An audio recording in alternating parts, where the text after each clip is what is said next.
Atos capítulo 20, versículo 24.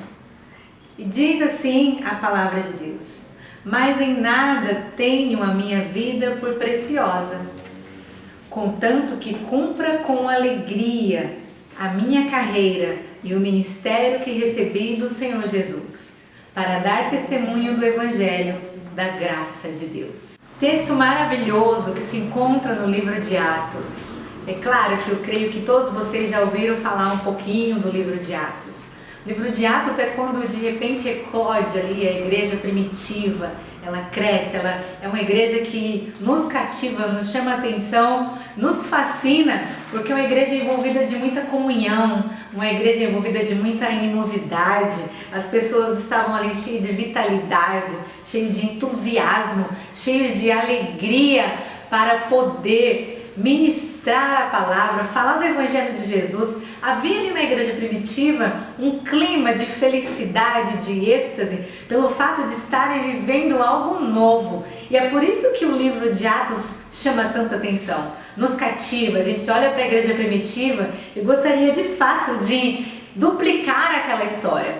Mas sabemos que, como seres históricos que somos, nós não podemos duplicar momentos históricos, porque cada pessoa é única, cada fato histórico tem o seu momento, tem o seu contexto, tem a sua situação e, portanto, a história não se repete. O que temos hoje, então? O que podemos fazer, já que não podemos imitar integralmente a igreja primitiva? Nós não podemos duplicar a história, não podemos duplicar momentos históricos, mas podemos sim nos inspirar nessa linda história de uma igreja viva, de uma igreja animosa, e aí então inspirar a nossa vida para que a gente então, como igreja, também seja animado, feliz e disposto para cumprir o ID do Senhor.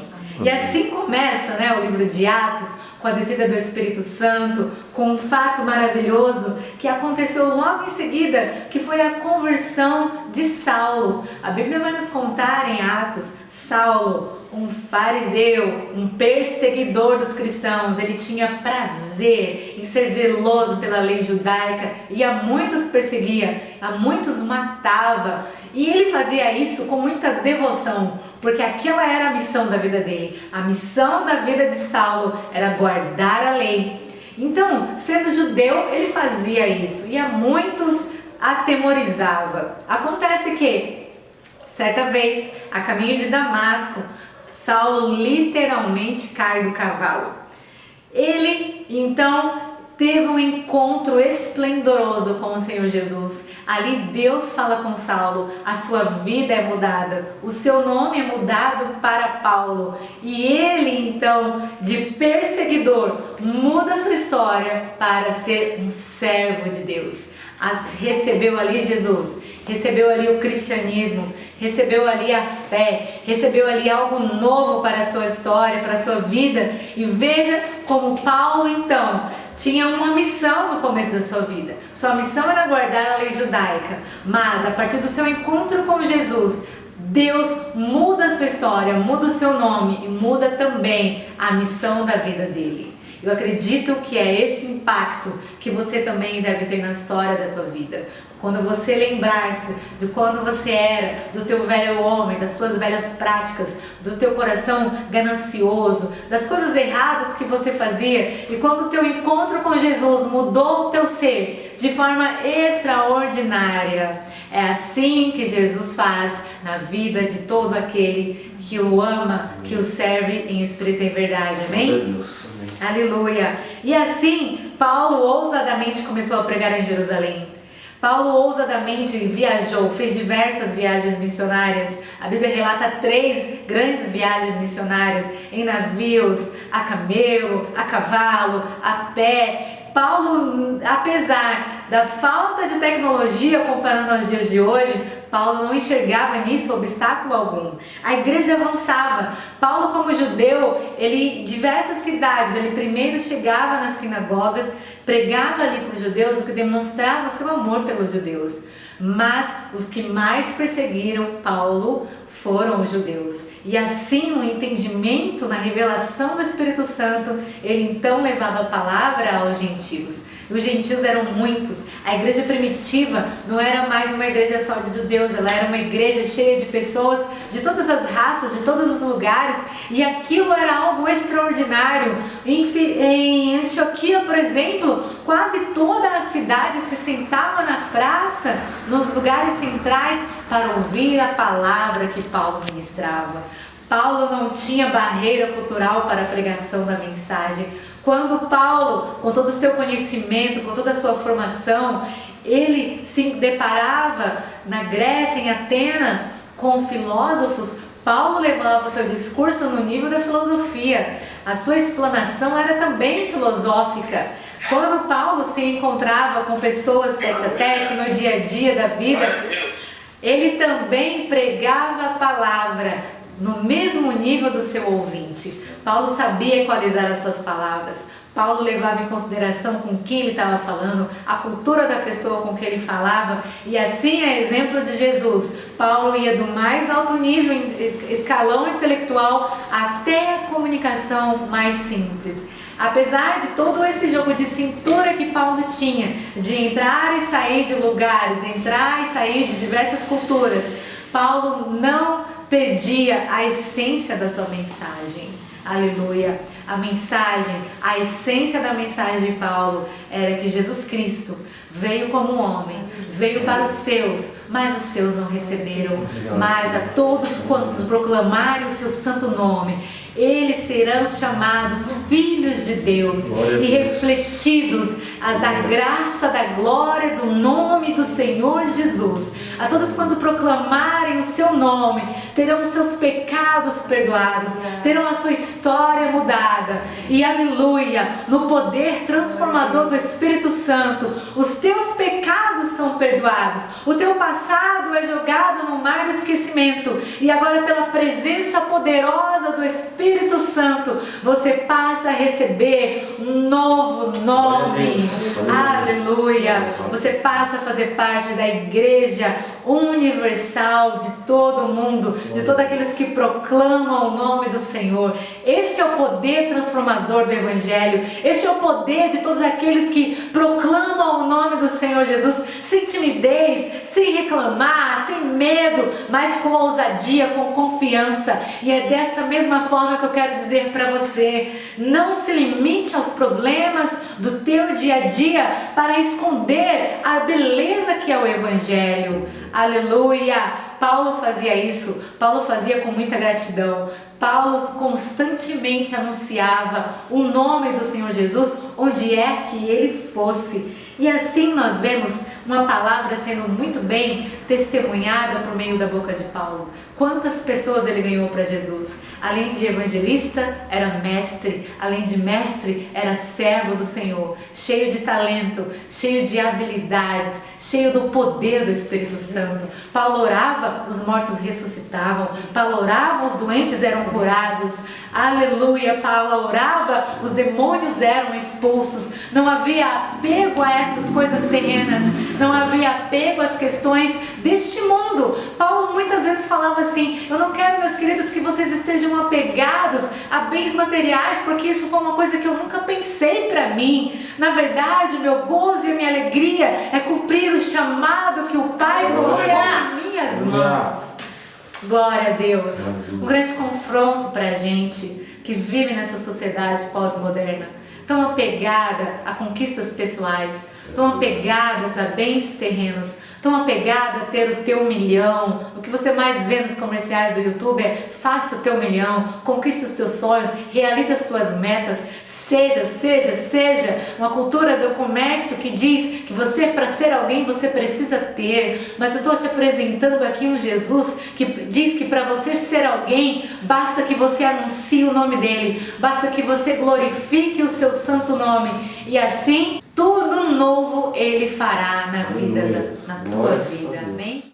Atos capítulo 21, versículo de número 13. Paulo então convoca os presbíteros, os anciãos da igreja, e Paulo convoca todos e fala assim: olha, talvez seja esta a última vez que eu os verei.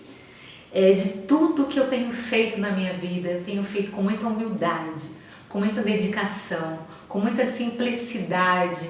E é isso que eu gostaria que vocês tomassem cuidado para a vida de vocês, porque de tudo o que acontecerá daqui para frente, quando eu vier, do meio de vós surgirão lobos, no meio de vós surgirão tantas pessoas para poder desfazer toda a mensagem que eu aqui com lágrimas preguei para você. Esta é a maior dor de um pastor. O pastor que luta, o pastor que labuta, o pastor que ministra a palavra, o pastor que se desgasta pela obra de Deus. E muitas das vezes lobos se infiltram no meio das ovelhas, e todo o trabalho que o pastor construiu ao longo de muitos anos, ele pode ser minado se a igreja não mantiver compromisso com esta palavra que foi ministrada. Portanto, disse Paulo, vigiai, portanto mantenham-se firmes. E aí ele diz no versículo 13, porque as pessoas começaram a perceber que eles não veriam mais a Paulo. Eles estavam falando assim: essa é a última vez que eu vou ver vocês, eu não mais os verei. E ele disse: não chorem. Por que vocês estão chorando? Por que vocês estão se lamentando? Porque eu, Paulo, estou pronto não só a ser ligado, mas ainda a morrer em Jerusalém, pelo nome do Senhor Jesus. Glória a Deus. Glória a Deus. Aleluia. Você tem ideia do que é isso? Você tem ideia do que é uma pessoa viver situação de risco? Uma pessoa viver arriscando a sua vida em prol do Evangelho? Quantas de nós nos acovardamos com os mínimos obstáculos que surgem para a pregação do Evangelho? Alguém olhou feio para você, alguém debochou do teu trabalho, alguém desdenhou a tua obra, alguém inferiorizou o que você fez, e muitas das vezes já é motivo de você parar. Mas Paulo disse: podem me bater, podem me espancar, que me prendam, mas eu estou pronto para morrer pelo Evangelho de Jesus, porque eu sei quem foi que morreu no meu lugar. Eu sei quem entregou a vida por mim e não desistiu, ele cumpriu até o fim a sua missão. Aleluia. Aleluia. Glória a Deus. Aleluia. Que o poder do Senhor Jesus invada a tua vida. Que você seja coberto de ousadia. Que você seja coberto de coragem. Que você seja coberto. Tome ânimo nesta mensagem. Tome ânimo nesta palavra. E que nada faça você voltar atrás para o chamado pelo qual você foi convocado e entregue por Deus o teu ministério. Veja o que diz o versículo 21. E agora eu caminho para a parte final da nossa mensagem. Paulo, então, no versículo 24, retomando aqui o texto, ele diz, no capítulo 20, versículo 24, ele diz assim: mas em nada tenho a minha vida por preciosa. Será que você é capaz de pensar? Será que nós somos capazes de pensar e falar como Paulo? Em nada eu tenho a minha vida como preciosa. Irmãos, nós somos amantes de nós mesmos, somos tão apegados, gostamos de nos postar no Facebook, no Instagram, postar a nossa beleza, postar as nossas conquistas. Somos tão cheios de nós mesmos, não é mesmo? E Paulo diz, numa contradição tão doida, e fala pra gente: eu não tenho nada em mim de precioso. Eu não tenho nada em mim de precioso. Não há nada em mim que eu fale: não, eu mereço alguma coisa. Paulo, ele vai totalmente na contramão daquilo que a gente imagina de lógica humana, lógica humanista, e ele vai para a lógica cristã, a lógica do cristianismo. Ele ama a Deus acima de todas as coisas, e ele diz assim: eu posso muito bem abnegar do meu conforto terreno, eu posso muito bem abnegar da minha liberdade. Se eu tiver que ir lá em Jerusalém ser preso, eu serei preso pelo nome do Senhor. Se eu tiver que mais uma vez ser apedrejado, ser chicoteado, assim eu serei pelo nome do Senhor Jesus. Veja que lição de vida para nós, que muitas das vezes, por mínimas coisas, nós paramos na caminhada, e os riscos que Paulo corriam eram os maiores riscos. Seguir a Jesus nem sempre vai ser flores. Paulo foi impelido pelo Espírito Santo a ir a Jerusalém. E o Espírito Santo alertou a Paulo: você vai lá e você vai correr riscos maiores. Pode ser até que seja algo que você nunca nem viveu. A prisão de Paulo estava por vir e ele não se acovardou. Glória a Deus. Não tenha medo de correr riscos pelo Evangelho. Não tenha medo de perder, diminuir o teu círculo de amizades. Não tenha medo de ser o careta da família. Não tenha medo de ser o diferente do teu bairro, da tua vizinhança. Não tenha medo de sofrer percas.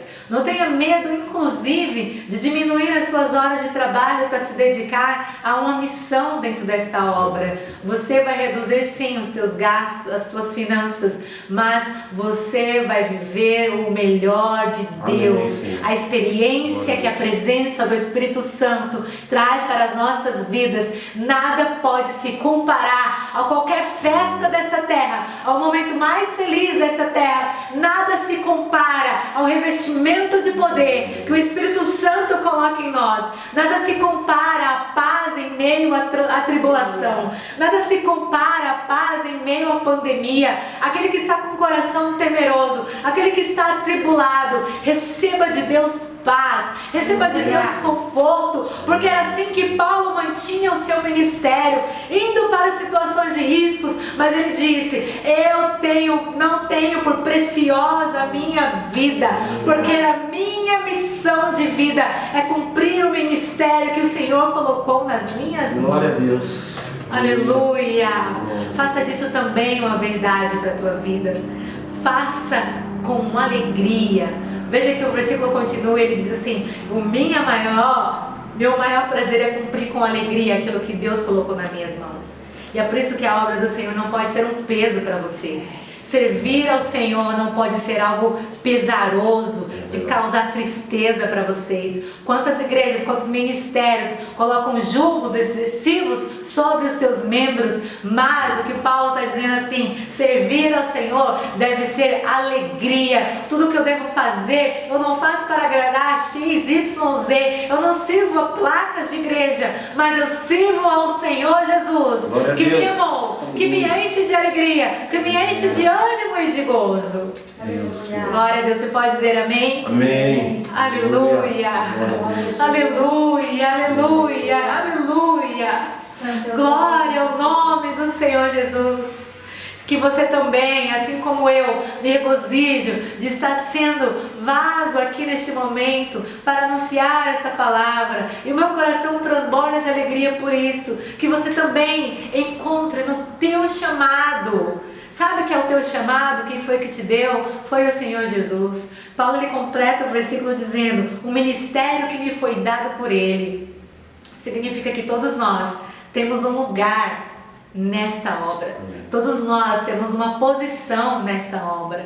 Todos nós temos o nosso ofício no ministério chamado Igreja Cristã, Igreja do Brasil. Não cruze os teus braços. Não faça desta pandemia uma desculpa para a igreja parar. Não faça dessa pandemia uma desculpa para você esperar as coisas voltarem ao normal. E se eu disser para você: ei, não tem mais normal.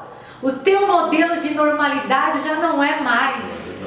Enquanto o STF diz que igreja não pode funcionar, eu quero dizer para você que igreja não é 4 paredes e porta. Igreja é o corpo místico, a igreja que ora, a igreja que clama em todos os lugares da terra. E o nome do Senhor Jesus continua sendo glorificado.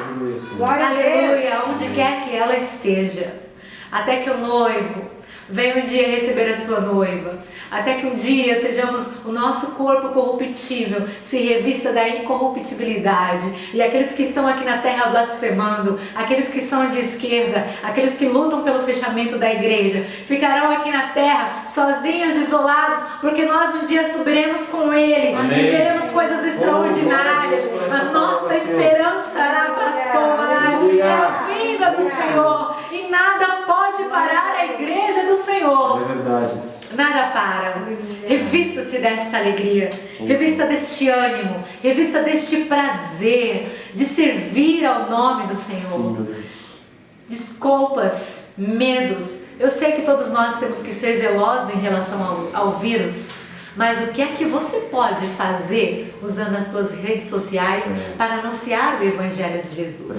Enquanto muitos de nós publicam apenas TikTok, piadinha, brincadeiras, foto de cachorro, da pulga e do papagaio, eu quero dizer que esse mesmo recurso que você tem aí, você pode multiplicar a palavra. Jesus é vida, Jesus salva, Jesus é vida, Jesus é consolo em meio à angústia, Jesus é paz em meio à tribulação. E assim como Paulo, mesmo preso, foi onde ele escreveu as melhores cartas, mesmo enclausurado ali nas prisões, foi onde ele foi mais usado pelo Senhor. Eu quero dizer que você mesmo na tua prisão, mesmo você isolado na pandemia, é onde você mais pode ser usado. Portanto, pandemia não é desculpa para a igreja parar. Lula não é desculpa para a igreja parar. STF não é desculpa para a igreja parar. Em nome de Jesus, seja revestido de coragem, de ousadia, dessa presença chamada Espírito Santo. Glória a Deus. Glória a Deus. Qual é o teu chamado? Qual é a tua missão? Coloque em prática hoje mesmo. Compartilhe este vídeo, compartilhe esta live e abençoe as vidas daqueles que estão ansiosos, carentes. E assim, eu quero dizer como Paulo disse, cumpra com alegria a carreira pela qual o Senhor te chamou. Amém? Amém. Deus abençoe a tua vida em nome de Jesus.